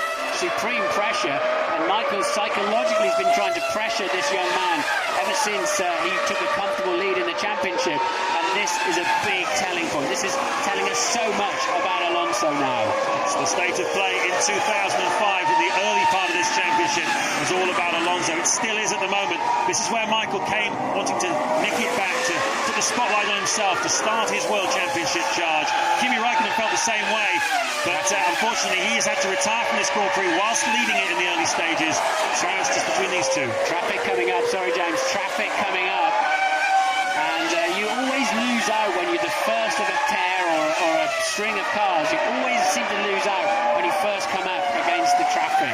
You seem to be the one cutting the path and surprising everybody. And it's Alonso's job, of course, now. He'll be coming up to the back markers. They should be getting lots of blue flags, and hopefully they'll see this epic battle coming up behind them. But before we reach them, let me quickly give you an update what's going on behind. Button is third, Wirtz is fourth. That's terrific for him in the McLaren on his Grand Prix debut for the team. Sato is fifth. Villeneuve is sixth for Sauber. So there's a lot of good stories throughout the field. Not surprisingly, the director has stayed with this tremendous scrap at the front. And Schumacher once again looking around the outside, but not close enough into the Variante Alta, breaking from 180 miles an hour just down to 70 to actually get a difficult corner for a lot of people. But the pressure on Alonso with having Schumacher right behind him is immense. Well, if the engine was a little bit sick on Alonso's car, it's gone very nicely so far. Will they have to turn the wick up to make sure they can keep Schumacher behind them? And it's pretty much status quo there right now, so Michael really can't find it. Oh, he's very close though that time out in the final corner. And he's about coming past our window, 4 or 5 car lengths adrift though. Once again, the torque and the pure acceleration of that Renault giving Alonso the breathing space he needs. Lots of brake dust coming out of both cars. A very difficult circuit on brakes, Imola. You can see it coming out of the Renault, and he brakes for the Ravazza in particular. Schumacher, a huge amount of brake dust coming out of his discs at Tamburello. Flavio Briatore there, the boss of Renault, is enjoying this one. That's the back markers. We want them to get well and truly out of the way. Liuzzi is the first one, and Webber in front of him. What a pity Raikkonen's not in this as well, because I think he could easily have been so had he not have had a mechanical problem on the McLaren, because, well, in fact, he may have been ahead of this little scrap, but could well have been right in the middle of it. Unfortunately, Jensen is no longer. He's now 11.9 behind Michael Schumacher, but it's a very solid 4th. Sato in the 2nd, BAR 5th, Villeneuve 6th, Trudy 7th, Ralf Schumacher 8th, Heidfeld 9th, Webber in the 2nd, Williams 10th. Both Williams out of the points at the moment. Yeah, Button looks like he's settled for 3rd place. He's 12 seconds behind this battle, but a comfortable 18 ahead of Wirtz, who's in 4th place. So, apart from Ralf Schumacher possibly passing his teammate Jarno Trulli for 7th, there are no other significant battles on the racetrack in the points-paying positions at least. And this is the sole focus of the final part of this Grand Prix. See, Liuzzi and Massa in front of them. Now that Alonso basically has pegged the pace, they're not much quicker than those 2 back markers. They've not really caught them, have they? Liuzzi's doing sort of 20, he did 25 that time around actually, but so did Alonso and so did Michael Schumacher, so they've not really quite caught that pack as much as I thought they would. Well, it's interesting, isn't it? Schumacher keeps showing himself, having a little bit of a look. I wonder how much is left in the tyres of both men, how much is left in the engines of both men. I think Michael, I don't think he's biding his time, but I think he's now worked out it's not going to be easy to pass the Renault. And he'll wait to see if he can tuck him up behind a back marker. If not, he might be having a banzai or 2 on the last lap or 2. Stay very much tuned to this Grand Prix. Indeed, there's Liuzzi. Blue flags being waved for him. He's been told that the race leader is coming through with the 2nd place man right behind him. This is where Jensen Button got caught out behind the 2 Williams. But no such problems for Alonso. Hopefully Liuzzi will start to back off fairly soon, because Alonso doesn't really want to catch him into the Ravazza. Very slow section, he's going to catch him into the Ravazza. On the exit of it possibly, certainly across the start-finish line. It's going to be only a matter of time before they catch up with that Red Bull Racing car. And Schumacher's positioning himself, look. Alonso was slow out of 2nd Ravazza. His car's not good in 2nd Ravazza and Piratella, which is a little bit, the car's just too pointy there. Over the line he goes, 0.4 of a second ahead of Michael Schumacher.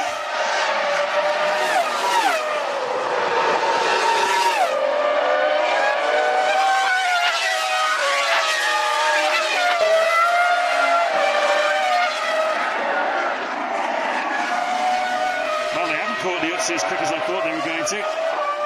Lots of sand on the outside. Schumacher getting a face full of it from Alonso. We got very close to him there into Tosa, and you can see that the Renault is really struggling there.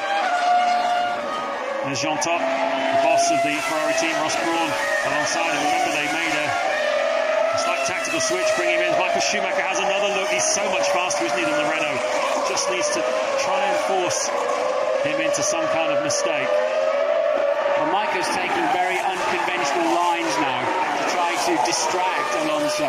He's now putting his car in very unusual positions, and Alonso will not be anything other than wondering where he is and what he's up to. That's a tactic, I'm sure, from their kart racing days. Both of them outstanding kart racers. Just look how slow the Renault is to that first part of Ravazza in comparison with the Ferrari. So much slower. Schumacher really tucked up neatly behind the Renault now. They're coming across the start-finish line once again. This will be just 2 laps to go here for a real grandstand finish at Imola. And this time he's nicely tucked up. Can he have a go this time? No, once again the traction of the Renault is enough to keep Alonso in front.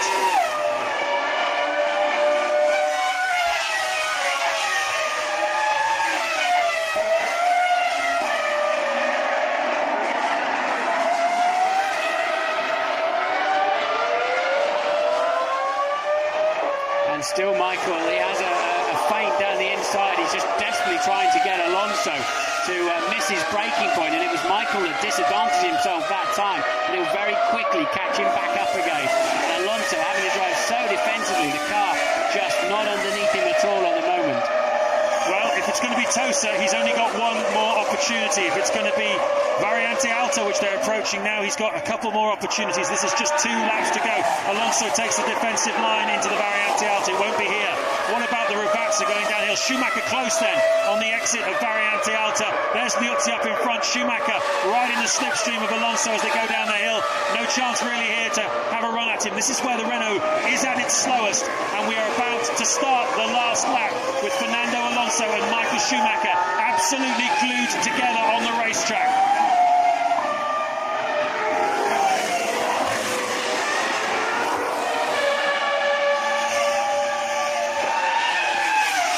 Last lap of the San Marino Grand Prix. Michael Schumacher has one more lap, just 3 miles in which to find a passing place on Fernando Alonso. It's been an absolutely thrilling conclusion to this 25th San Marino Grand Prix. Schumacher undoubtedly has the faster car, as he showed earlier in the race when he went from 12th to 3rd just by putting the hammer down. But Alonso's reacted well. Schumacher has a look at him into Tosa. This is the last time they'll go through this corner, but Alonso once again, as he has all the way through, brilliant on the defence.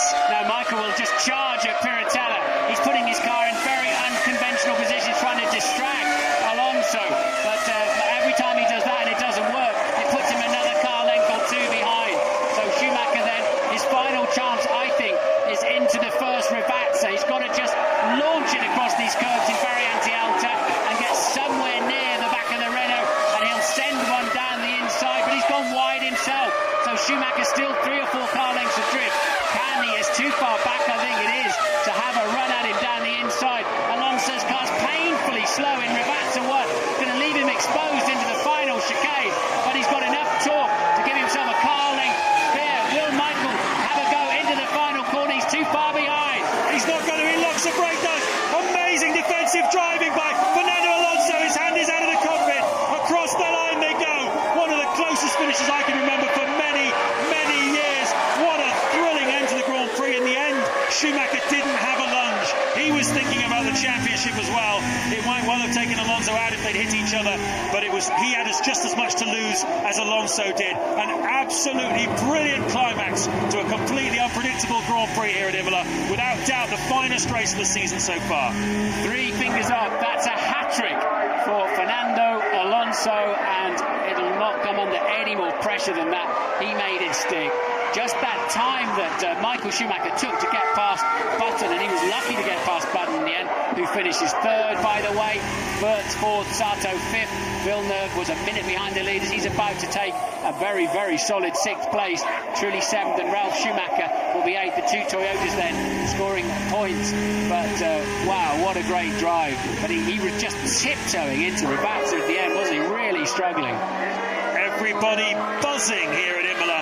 Fernando Alonso takes his 4th career victory, as Martin said, his 3rd in a row in the 2005 season. And, well, he'll be taking the World Championship lead and a hat-trick to the next Grand Prix in Barcelona in 2 weeks' time. But Formula One will be taking a crest of a wave into the next Grand Prix, because that was a thriller. Michael Schumacher, some consolation for him. He's now got 10 World Championship points to the 36 of Fernando Alonso, and it will be his 100th podium at the wheel of a Ferrari, which is a historic moment. We'll enjoy that podium in just a moment.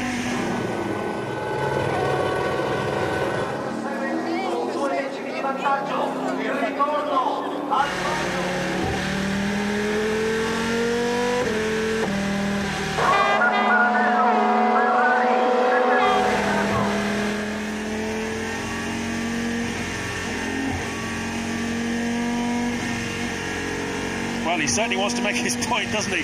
He's had 3 fingers up in the air for, well, half a lap, really, at very low speed. And I think everyone is aware now that he's won 3 races in a row. Michael Schumacher, I wonder what he's thinking. No wonder the Ferrari people were kicking themselves after he made that mistake in qualifying. They had a very quick car here this weekend.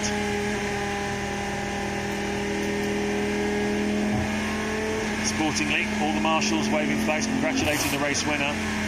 He's thoroughly deserved that.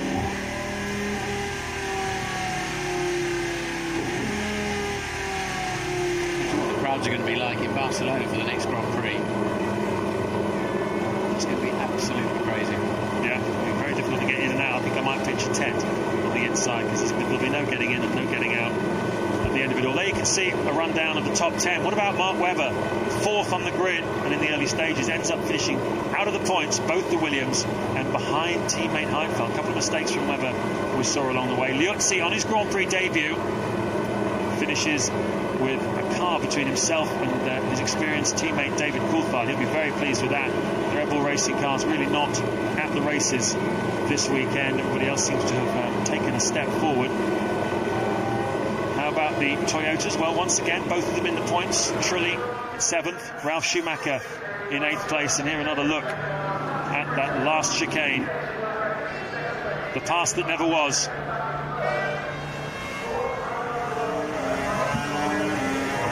Looking back at it from Alonso's perspective, sometimes that Ferrari was so close to him.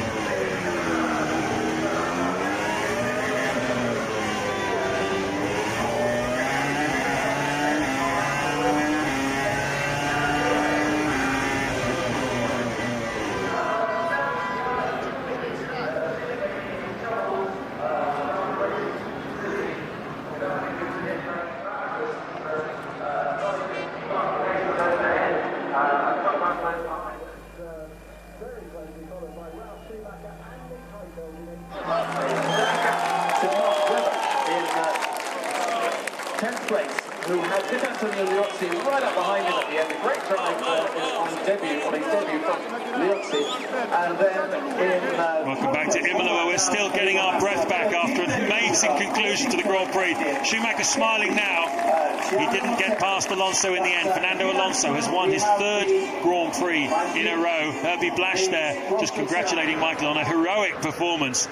He went from 13th in the early stages behind his brother Ralph, jumped up to 3rd by running a little bit longer into the first round of pit stops. The early running in this Grand Prix, though, totally dominated by Kimi Raikkonen, who retired early on with a technical failure. He too would surely have been in the mix and possibly winning this race in front of Alonso. Alonso inherited the lead then from Raikkonen, with Button some distance behind him. Button tried hard, did the best he could. He finished 3rd here this afternoon, and in the closing stages it was all about the battle between Alonso, whose tyres aren't as bad as they look there. He's picked up a lot of bits and pieces from the side of the circuit. That's how close it was at the finish, though. Michael Schumacher picks up 8 points that are absolutely vital to get his championship on the move, but the bad news for him is that Alonso picked up another 10. He now has 36 points in the championship, and well, it's game on. But we've seen enough today, Martin, to suggest that Ferrari is going to win a lot of races the rest of this season. Yes, if he'd have started in his correct grid slot, surely Michael Schumacher would have won this race. It would have been interesting to see just how honest Raikkonen could have kept him, because he scampered away, didn't he, at the beginning of the race quite comfortably, although Alonso did peg him after 5 or 6 laps from in 2nd place. But yeah, ominous, as I think I said during the commentary, that Ferrari just was so incredibly fast. And we haven't, and they're looking glued on brand new tyres. We haven't really seen that kind of pace, have we? What they've done, they must have changed and just found a peach of a setup for the race. Well, this has always been a good track for them, but at times, that magical time in the middle of the race when Schumacher was making that jump, as all the cars in a train behind Jarno Trulli, who was 3rd at the time, there's a whole bunch of them all stacked up in midfield, and Schumacher passed a lot of them as they all came in for their pit stop. He was going 2 seconds a lap faster than Alonso and Button during that phase of the Grand Prix. If Mark Webber had some kind of problem, and he did fall down the field and ended up a dozen seconds behind Heidfeld. So Alonso then, he's had a 3rd, a 1st, a 1st, and now this.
trofeo al vincitore Fernando Alonso. The trophy presented by Richard Gibb, Managing Director of Foster's Europe. E per quanto riguarda la casa costruttrice vincitrice Renault, viene presente il trofeo da Richard Gibb, Manager Generale della Foster Europe. To the second place driver, Michael Schumacher, the trophy presented